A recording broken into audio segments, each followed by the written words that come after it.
Alô, galera do Mengão, aquele abraço, sou Orlando Santos falando do seu canal Flatube, o canal da galera, trazendo as atualizações dessa tarde de sexta-feira, né? Já noite de sexta-feira, né? O vídeo saiu um pouquinho atrasado, tive alguns problemas aqui, mas a gente tá na correria aqui para tentar fechar esse vídeo. Galera, Tite vem com força máxima para o confronto contra o Botafogo pela quarta rodada do Campeonato Brasileiro. Após a derrota de 2-1 para o Bolívar, o Flamengo tinha ali jogadores desfalcados, mas está tudo ok e vai vir com força máxima. Outra novidade é que John Textor acabou de pegar a suspensão de 45 dias antes do jogo contra o Flamengo, né? O STJD cravou aí, deu uma carcada aí no americano aí, John Textor, dono da SAF do Botafogo. Essas e outras notícias, somente aqui no Flatube, o canal da galera. A gente vai falar de muita coisa aí, mas antes de mais nada eu peço encarecidamente, se inscreva no canal, ative o sininho de notificações, deixe o seu like, o seu comentário, que é muito importante para nós, e ajude esse seu amigo barbudão aqui a poder ganhar mais e mais inscritos, para a gente poder alcançar aí, né, um número maior aí de rubro-negros espalhados por este Brasil e mundo afora. Vamos com tudo. Infelizmente, né, eu tenho que passar essa notícia sobre o falecimento aí do músico, né, e cantor aí, o Anderson Leonardo, né? Ele é torcedor do Flamengo, né? Acabou de falecer nessa sexta-feira, aos 51 anos, morre aos 51 anos aí, né? O Anderson Leonardo, ele que era torcedor do Flamengo e inclusive cantou música pelo Flamengo, gravou, né? Chegou a gravar uma canção pelo Flamengo, né? O Canto do Urubu, para homenagear o Mengão. E o Flamengo fez uma nota ali oficial ali, né? Falando sobre o assunto, né? O Clube de Regatas do Flamengo lamenta profundamente o falecimento do cantor Anderson Leonardo. À frente do Grupo Molejo, levou alegria para milhões de brasileiros. Por décadas, cantando com irreverência e leveza, Anderson sempre se orgulhou da paixão pelo Flamengo e chegou a gravar uma canção, Canto do Urubu, né? Em homenagem aí ao Flamengo. O clube se solidariza com os familiares e amigos e fãs neste momento triste. Então tá aí, tem que passar a notícia, né? Infelizmente não é um tipo de notícia que eu gosto de passar, mas nós temos, né, como eu tenho obrigação com vocês, eu tenho essa... deixar de vocês sempre bem informados, a gente vai avançar a notícia aí, né? Peço desculpas aí, até o lado, né, emocional da gente é sempre afetado quando a gente tem uma notícia dessa assim, né? Com muita crítica, né, sobre o Tite, sobre essa decisão, né, de poupar 7 jogadores num jogo importante, que foi esse contra o Bolívar, na altitude de La Paz, né? Ele vem falando aí, ele vem se explicando. Essa decisão de poupar jogadores já vinha antes, surgiu lá atrás, ainda no último jogo, contra a equipe do Nova Iguaçu. O Flamengo venceu o primeiro jogo do Nova Iguaçu pelo placar de 3-0, e aí iria jogar o segundo jogo e também iria estrear contra o Milionários, né? Tinha o jogo do final de semana contra o Nova Iguaçu e depois no meio da semana enfrentaria o Milionários, né? E o Tite acabou bancando aí e colocando o time titular no confronto contra o Nova Iguaçu, o que acabou gerando um desgaste físico, né, que já vem aí muito questionado. Por que tem desgaste físico logo no começo da temporada? Se fosse na metade da temporada para lá, era aceitável, mas no começo da temporada já tem desgaste físico, jogando com equipes fracas do Rio de Janeiro, equipes de quarta, de terceira divisão, e nem de divisão tem equipes do Rio de Janeiro que nem são de divisões.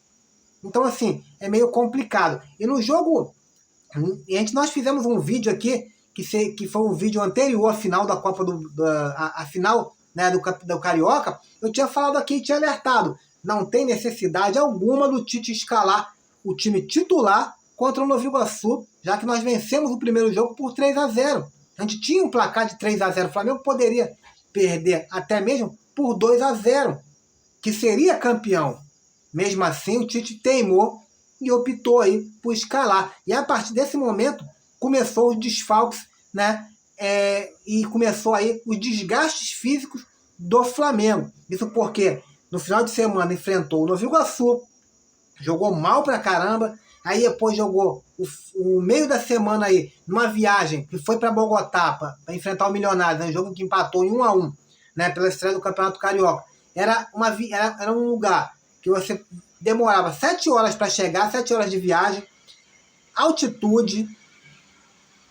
Se você vai estrear numa competição importante dessa, fora do seu país, fora de casa, então assim, tinha muitas coisas contra o Flamengo que não foram abordados da maneira correta que tinha que ser abordados no Tite. Ele tinha que ter colocado o quê?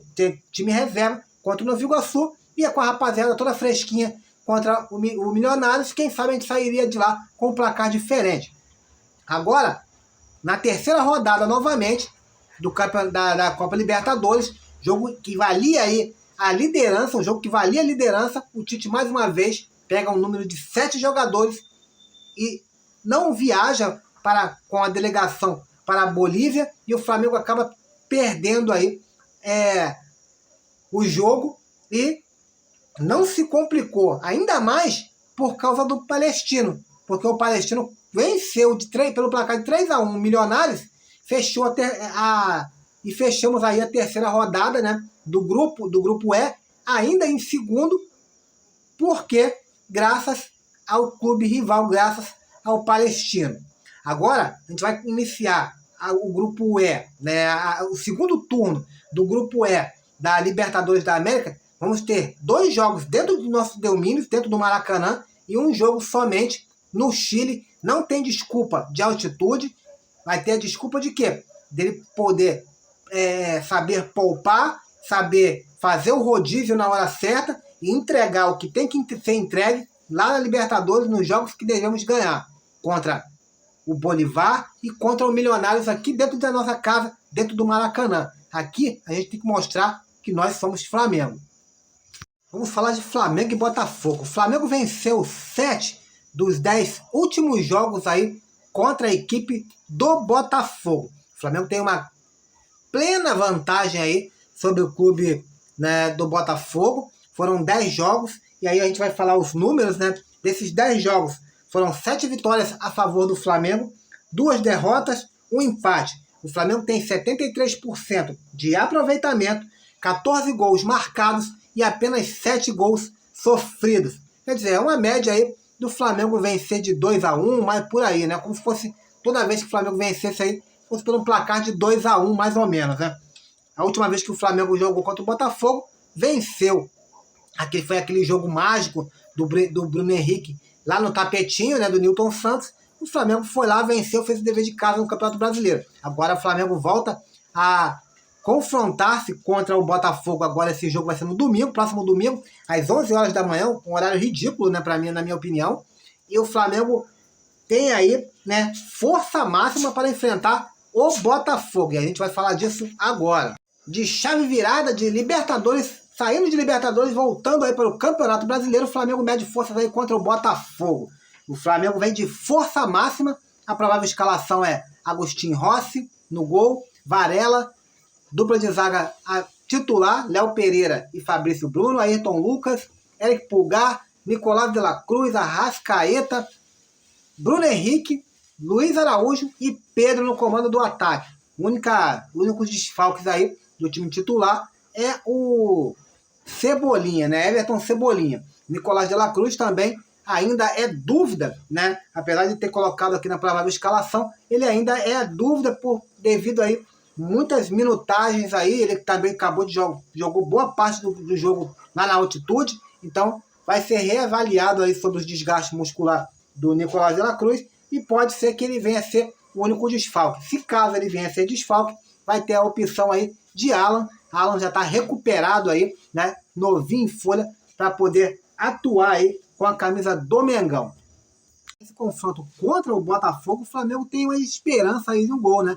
Vai lembrar que Pedro é o nosso artilheiro, ele que é o homem principal aí, vai meter a bola para a rede aí do Botafogo, mas Léo Pereira, né, em 3 jogos, ele tem 3 jogos, 3 gols aí marcados, né, contra o Botafogo. Tem se tornado aí o zagueiro artilheiro. Ele tem uma das esperanças de gol aí na bola aérea aí, bola essa que tem sido trabalhada aí pelo auxiliar, né, o Matheus Bach, filho, né, do treinador Tite.